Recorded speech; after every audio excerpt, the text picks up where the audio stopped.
So we are so excited because we're here today in West Palm Beach, Florida. We made the trek to come see our new GT40.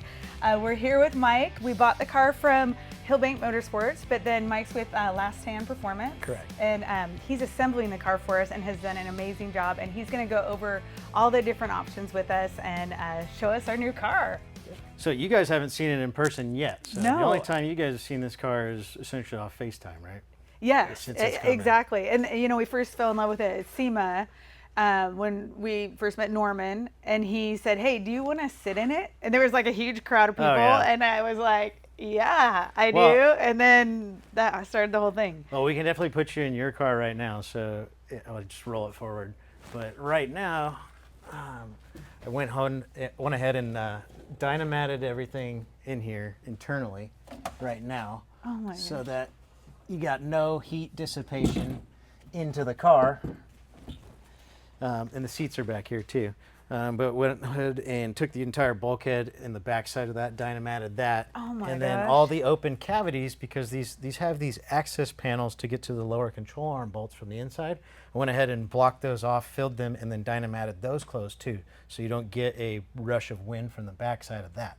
Oh, very nice. Then the other thing we're going to also do is we're going to take foam into these back core pieces and fill those so you don't get any hot air from that piece also. So we're just going to kind of isolate everything we can from the heat from the back of the motor. We're spoiled. I mean, not only does it have air conditioning, but now you've done a great job protecting us from as much heat as possible. The difference is like we drive the cars a lot too, so we get kind of nitpicky with these things that we can fix versus, you know, some other times people are more putting these cars together just to kind of get them out the door, versus it's a little more of it's not a hobby for us, but we're just a lot more enthusiastic about the cars than a lot of people are. Yeah, we noticed that right away, the passion that you have and all the different nuances that you've asked us about. We had no idea, a lot of them, you know, like, do we want this or that? And, you know, and some of it, like the dynamat you just did, which we're so thankful for. So yeah, it's a nice thing to do. I mean, it's going to help with a lot. So when I do the dynamat, not only we did inside the doors all the way around everything, so that's makes them a little bit heavier, but you know, it cuts the noise down. But the biggest thing is that pan's going to make a huge difference, because you're not going to get any of the reverb that you're actually sitting on the chassis of the car. So that kind of goes away too. Oh, very nice. Which is nice. Yeah, that's great. So some of the other pieces, I mean, like you can see, these are all redone with a nice coating on them. So these are all twice as heavy, but that's okay, you know, when you're not getting baked from the inside out. Yeah, no, that's great. But this is going to be your back panel where your seats will sit on. Oh, very good. Yeah. Yeah, I think we can spare the little extra weight with the horsepower. I mean, you're the expert, but I don't see that being a problem. Even if you added another 200-300, I don't think it's even going to make a difference. So the biggest things right now that we're waiting on, Roush had mishappenly shipped us with the newer style TWM manifold stacks. Then you can see, obviously, they're not there. So they assembled the newer older styles that look like the classic trumpet setup, tested them to make sure that there was no issues with them opening, closing, and then set the lines like I told them as far as color combo, so it matched everything else. So those are in the mail already. Once those get here, those will go on right away. The other thing that we're doing is we're doing the Eagle replica valve covers so that the car does look like the car that actually raced. So when you get into this, you know, you go, oh, this is cool. They're going to look like an old school motor, down to trumpets, down to valve covers, down to transaxle and everything, which gives it a little bit more fun factor when you open the hood. Absolutely, because that's, I mean, so fun. Everyone's going to want to see that. Right. Because it's amazing, yes. Yeah, you know, you have new tech, but it still looks old, which gives it's just a fun thing to do. I mean, as much as we all like new cars, at the end of the day, this is not a new car, it's just a newer old car, you know. Yeah. Little improvements along the way. Well, and you also, with the shifter too, made that recommendation because so tell us about that. So what's neat that Superformance offers with these cars is we do a right-hand drive that is available as opposed to the center drive with the cables. It's twofold. Cars raced as a right-hand drive car. They were. That was the great thing about them. Second, a rod shifter versus a cable shifter. I don't care who you are. You could have the nicest cables in the world. You could have the nicest geometry in the world. It's never going to be a direct shift like a rod is going to be. Okay. So this is directly controlling the transmission, as opposed to, you know, cables get stretched. You've Sure. got linkages that can flex. You've got all these other combos into it, as opposed to now you can feel every single gear with a right hand drive, Wow. right chill shift. Okay. And what about strength to shift? I mean, because this is all manual, right? So Correct. is it a little tricky or is it pretty easy? Well, I'll tell you what, we'll get you in it, and then you tell me. Oh, okay. So, Perfect. it's that. Yeah. We won't have the back on it, but I'll put the seat in there so you don't have to like really dodge it. Clamshell is beautiful as well. Yeah, he's just been hanging out. And we'll be putting some struts on that too, so you don't have to worry about opening and closing it and struggling. Is that a one-man opening job with the struts? It will be, yes. Well, I mean, it's still, I still recommend having somebody just kind of guide the other side, but it's not an absolute requirement. The battery does stay on the driver's side on these configs, and that's going to be because that's how the chassis is essentially built with the harness. So we had discussed whether or not we were going to put the cooler on. For street driving, it's kind of unnecessary. You're really never going to get your temps to where they need to be anyway. But the other caveat to that is if you have to access your battery, it's miserable. You know, and there's really nothing to say other than this tank has to come off, then the cooler has to come up, or the line's got to come off, then you can get your battery. With your config, we just have a battery top. You can get to the bolts and get it in and out if you need to. That being said, I got a really nice Optima battery, or not an Optima, sorry, an Odyssey battery for you. The thing should last you 5 to 8 years very easily. Yeah, That's no awesome. worries. The other cool things, hid the swirl pot down inside the tank cavity, so you have a high volume, or sorry, a low pressure, high volume pump that feeds from the tank through a set of filters into the swirl pot, which then has the high pressure, high volume pump that you need for the return system for the EFI. So you've got 2 pumps, and then they activate off the 2 relays here that are built into the factory chassis, that you have a fuel switch that's going to be right above your start stop.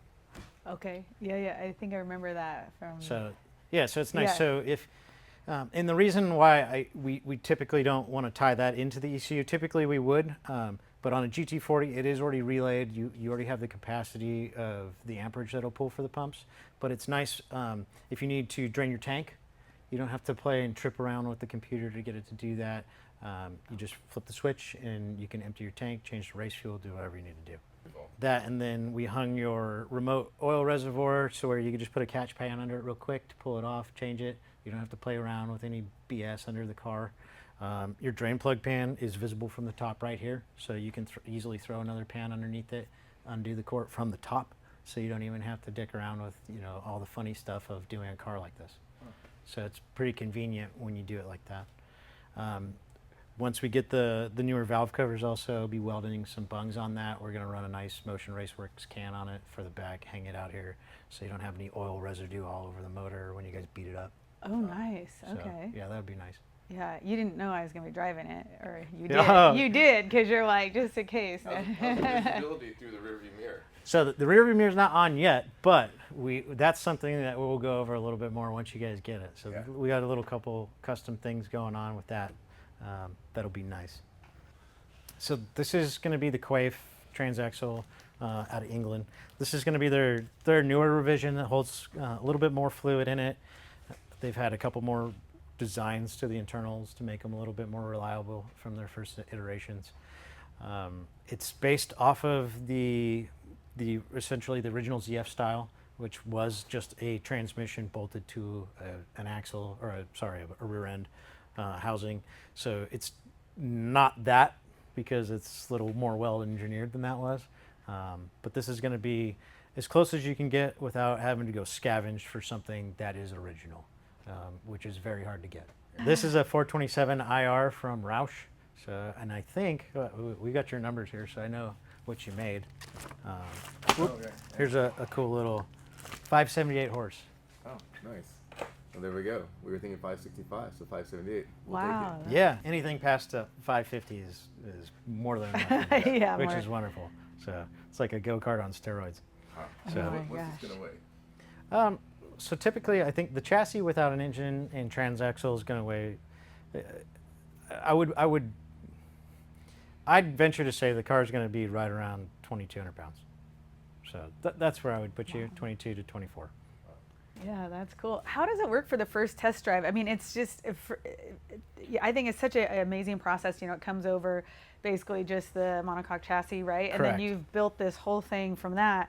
And so do you have to, I don't know, speed-wise, or how does that work when you first take them out to make sure everything's as should be? So typically, like a first shakedown for something like a GT40, like when I've assembled them in the past, I will be taking the front nose off so that I can get to everything readily accessible. Okay. And I don't have to worry about obstacles in the road or anything like that. But it's twofold. So with the front clam off, I can easily do suspension adjustments really quickly as opposed to having to fight for it to get you know, to the control arms and things like that. That and the car doesn't need the clams to drive. There's nothing other than aero that the clams provide.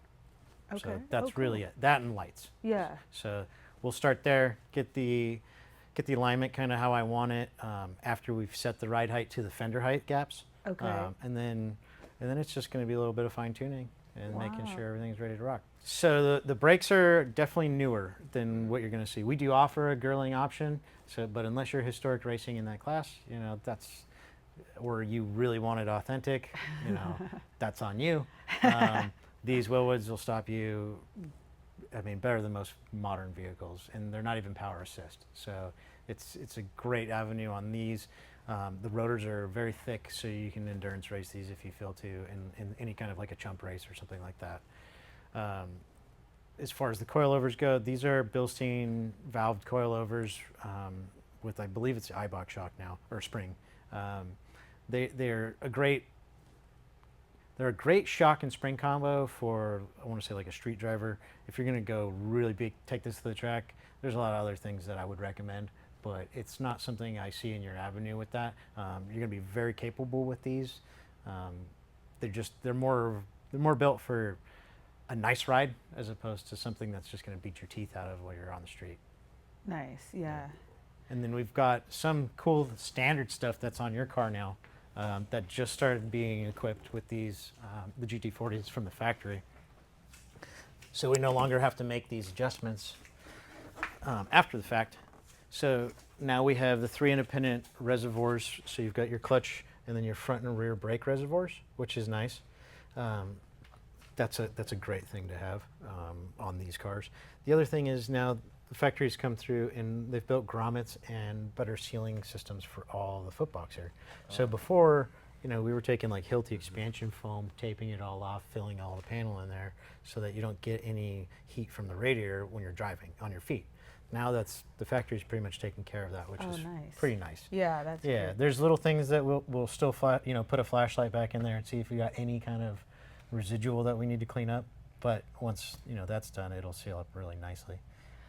And then that guy is for when it's summer up there in Oregon. You know, you just flip your knob, and then now you no longer have a heater core. Oh, that's cool. That's awesome. Yeah, it's kind of handy. Yeah, it's kind of rednecky, but it's sometimes the simpler things work a little bit better than. Yeah, absolutely. Yeah. Yeah, anything you can do to cut the heat out of these cars is fantastic. As far as these windows goes, if you take the actual plastic out of the window, there's zero benefit from it. You still don't get any wind coming in.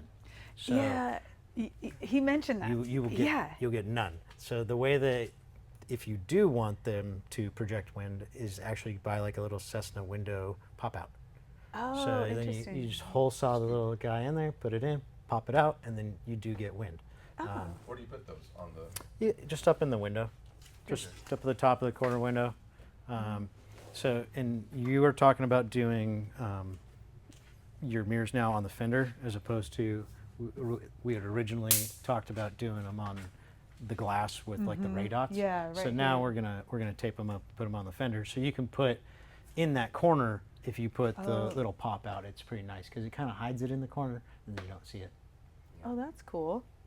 Now, fueling this car, how does that work? Because are these connected? I mean, they are. Mark probably knows all this, but I don't. So, anyways. So there's a big dash 12 line that tapers between the two tanks, and that's going to act as the feed between the two. Okay. So your pickup is going to be on this side, which is this main tank. Okay. And this side has your fuel level. Okay. So what we do to get the tanks to equalize with a fuel injection setup is we actually drill 2 little small holes in the caps so that they equalize pressure-wise, so that when you're sucking from one tank, it doesn't just create a vacuum lock on the other. Perfect. Yeah. So that because if you don't do that, it'll run this tank dry, even though it says you still have a full tank on this one, because it vacuum locks. Okay. Yeah, ask me how I know that one. Interesting. Yeah, Okay. Yeah, all of us know that all too well. So that's kind of the first thing we check when we get a pre-owned car in that's a GT40 that's fuel injected. Okay. So I'll always look at the cap before there's any issue, because nobody wants to get stuck on the tank. So yeah, fun. we're almost there, guys. So just waiting for people to give me the parts I need so we can finish her up. Gosh, and the tires are so cool. Yeah. Oh my gosh, it's beefy, and those are awesome. The Avons are a wonderful tire. Yeah, these are your pipes. Never mind the mess here. Sorry. Look at that. Those are ceramic coated? Those are ceramic coated. Yep, silver ceramic. On most tanks. Wow, that's cool. Once we get the valve covers changed out, they'll go right on. Okay. Definitely got to take out the steering wheel, right? First time you were in a GT40 was exactly a year ago this week at SEMA. Isn't that wild? Wow, there you go. Yeah, yeah. Same Oh my livery. gosh. Give this that is clutch so cool. pedal a feel and see what you think. Okay. And it should be pretty light. Oh so yeah, it's super light. Yeah, we put a actually. nice twin disc in there. Oh, really? Yeah, so it has. Oh yeah. Oh, that's heavy, great. No, that was my main concern too. Is you get into these and some of them just it feels like Godzilla needs to be driving for you. Oh, and then the reverse, you actually have to physically push Correct. that up and then go. Yep. And go over. Pull all the way over towards you. Okay. And Oh, then, okay. And then up. And then that's up. reverse. Okay. Oh, cool. Okay. So there's a little bit of a stagger here that Yeah. you're not seeing technically. Okay. So first is a dog leg Okay. because of where it is in relation to reverse. Okay. Then second, third, Fourth, fifth. Okay. Very good. Yeah, and it shifts pretty easy, but yeah, very cool. Okay. Glad I asked. Yeah. So then I can help you if you need. So, Perfect. and a lot of Just guys, kidding. when we do them with the cables, it's kind of, you have a little bit of a weird disconnect. Okay. A lot of guys can't even find first, they just take off in second. Okay. Because it's such an annoying little thing. Because you have to really find that special spot to get it in. Yeah, the feel, which is exactly why we wanted this car, because it's all about feel, right? Yep. Like it's raw, it's feel, power, all that. But yeah, it take a little bit to get that down. That's awesome. Yeah, the foot box. So right Okay. now, it's in its standard position. So Okay. you guys don't need it to go back, but if I had it, I would probably go over the hump, just because I'm slightly shorter than you guys, but my legs are even shorter. But the jump from its position now is dramatic to small because it has to go over this ledge in the floor. So Oh, it doesn't just come 1 inch forward, it comes like 2.5. So it's a huge jump if you're extra short, which is fine for me, but for most people, it'll be way uncomfortable because your knees are going to be up in your chest. Okay. If it needs to go back, right now it can go back 2 more positions. So you can go Okay. back another 2. Oh, cool. Okay. And here's the gas tanks, right, on both sides. This is actually where they are under here, right? Correct. That's the access panel for the top of the tank. Okay. So this is where your center and float is going to be. Okay. So that if we need to get at that to change that at any reason, that's how we would access that. Pretty. But if you need to pull the tank or change the tank, you actually have to take all the suspension off the front to slide it out the front. Oh my gosh. So that's not an easy thing. I was gonna say that sounds like yeah. a job for an expert. Well, right. So some of like the race team guys that have the race tanks anyway with the bladders, when they change those bladders only last so long. So they have to Okay. change them.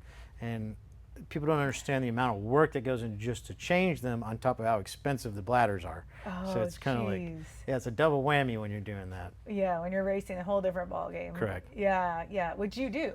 You Right. race Yeah. yours. Yeah. Right. But to the degree where they're racing these, like historically with the bladders and stuff like that, that's a lot of money. That is way beyond my ball grade. So, yeah. Now, where's the fuel switch? You mentioned that. So right here is going to be your main fuel toggle. Okay. Okay. Right. Oh, very good. The engine start, and then tell me about this.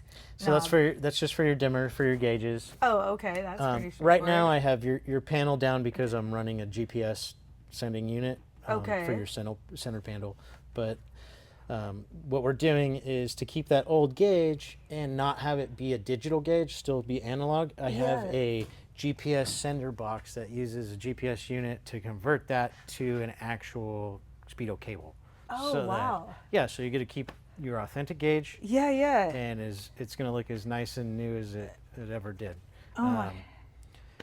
That's so cool. Okay, so the fan wipers. Yeah, so this is the fan for the blower for your AC. Okay. Your AC controls are going to be in the door over here. Okay. This is going to be your fan override for the actual, just for the fans for the radiator. Okay. And then you've got squirter and then headlights. Oh, okay, very good. These are auxiliary because you don't have the door lights, you don't have number lights. Oh, okay. So that's just an option that we run anyway if you want to add them. So your harness is actually in the doors if you choose to do lights and on the roundels later. Oh, that's cool. Okay. And here's a steering wheel, official steering wheel, and it just, if I remember right, I just pull out the sides and pull then the plastics out, and it'll only go one way. Okay. Woo. Perfect. And then this is cool. So you can actually hook up your radar detector. Oh yeah. Yeah, you guys are gonna need that. All right. This is so exciting. It's funny how it was so exciting the first time, but then when it's yours, it's like get in a candy store because it's real. You know, I mean, it's been so fun and you've been so gracious about doing all the FaceTime with us and everything. But then when you actually get to physically sit in it, and oh my gosh, can't wait to experience it, getting on the road. That's the fun. Yeah. Like this is all neat and building it and stuff, and like you get to like tinker and do neat things. Yeah. But you're really just doing it to drive it. Yeah. That's the whole idea. Oh my gosh. And the first time you're gonna get followed, you're gonna feel like the paparazzi's after you with this thing. It's gonna be funny. Oh, I bet. Yeah, because this is just it's so rare. We were talking about that the other day. And people that have them, they typically don't really drive them that much, so that they're not as popular. But what's neat is it doesn't matter. Most people that don't even know what they are, they're gonna be all about it. Yeah. And the people that do, they're even worse. So. Yeah, true. The exhaust. Oh, so the exhaust, we got some custom megaphones for this. So this is going to be the bundles of snakes into essentially no muffler. But it's not just straight pipe no muffler like like they raced. It's going to be tapered out so you get extra special, a little bit more loud than it should be. the whole fun part of that. Yeah, so great. That's one thing we really appreciate the sound. I mean, everyone has their own thing, but the really fast electric cars, we were fortunate enough we drove some Taycans and stuff, and which is really fun, but it just is so different without the sound. You're missing pieces of it, you know? Yeah, and the GT40 is probably one of the more unique cars in the world as far as the way they sound. As you have the bundle of snake exhaust that's chasing the fire order. Okay. So you have everything that's crossing over to give you that very unique noise that is specific to these cars. And that's why these exhausts are so great to have. I mean, it's just, there's nothing like it. It's a V8 that revs pretty high, and you can just, it's like the best noise you're ever going to have, especially with a megaphone. Yeah, they sound the best. Yeah. Well, it's so funny because he'll be watching videos on his phone, and I'm like, oh, what GT40 do you have on? I mean, you can just tell immediately because of the sound that it's a GT40, so it's pretty special. I'm a proponent of no muffler. I mean, most of my stuff doesn't have it. We saw your Mustang at the shop. I think those are straight exhaust out the side. Oh yeah, they're pretty terrible. I mean, it's great, especially if somebody cuts you off. You just rah. Oh, you're still there. All right. Well, this was so fun. Again, we appreciate you so much taking the time. Again, not only today, but the multiple times we've talked over different options and stuff. And you obviously have done an amazing job, and we can't wait to get it home and drive the finished product. Oh, it's great. So yeah, thank you again. Really appreciate it.